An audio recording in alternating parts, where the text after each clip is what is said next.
पहलगाम में हुए आतंकी हमले के बाद से पूरे देश में मातम पसरा हुआ है। इस आतंकी हमले में रायपुर के कारोबारी दिनेश मिरानिया की भी मौत हो गई। आतंकवादियों ने दिनेश को उनकी पत्नी, बेटे और बेटियों के सामने ही मार गिराया। बताया जा रहा है कि आतंकियों ने दिनेश से उनका नाम पूछा और फिर गोलियों से छलनी कर दिया।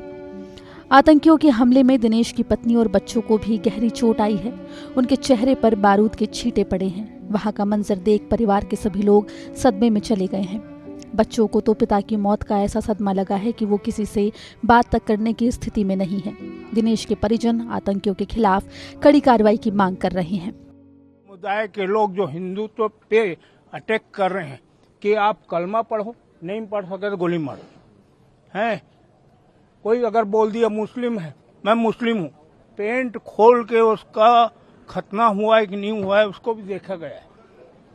वो खतना नहीं हुआ है तो गोली मार दी।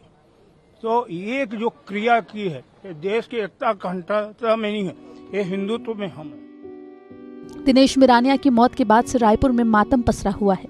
छत्तीसगढ़ विधानसभा के अध्यक्ष रमन सिंह ने दिनेश मिरानिया की मौत पर दुख जाहिर करते हुए इस आतंकी घटना की निंदा की है। गांव में आतंकवादियों द्वारा निर्ममता पूर्वक 28 लोगों की हत्या की, जिसमें 2 विदेशी नागरिक भी उसमें हताहत हुए, शहीद हुए। ये अत्यंत पीड़ाजनक घटना है, अत्यंत दुखद घटना है। और इस आतंकवादी घटना में हमारे रायपुर के भी एक व्यापारी जो अपने पूरे परिवार के सहित पहलगाम में थे, दिनेश मिरानिया, उनका भी इस घटना में दुखद निधन हुआ है। मैं उनके परिवारों के प्रति अपनी गहरी संवेदना व्यक्त करता हूँ। आपको बता दें कि मृतक दिनेश का बेटा बेंगलुरु में पढ़ाई करता है। वो अभी 12वीं क्लास में है। बेटी रायपुर में 9वीं क्लास में पढ़ती है। फिलहाल बेटा शौर्य छुट्टियां मनाने घर आया था और इस बीच दिनेश की मैरिज एनिवर्सरी भी थी, इसलिए परिवार छुट्टियां मनाने कश्मीर पहुंचा हुआ था।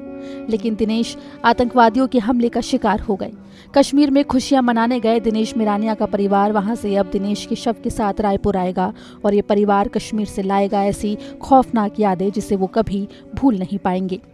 ब्यूरो रिपोर्ट, MP तक।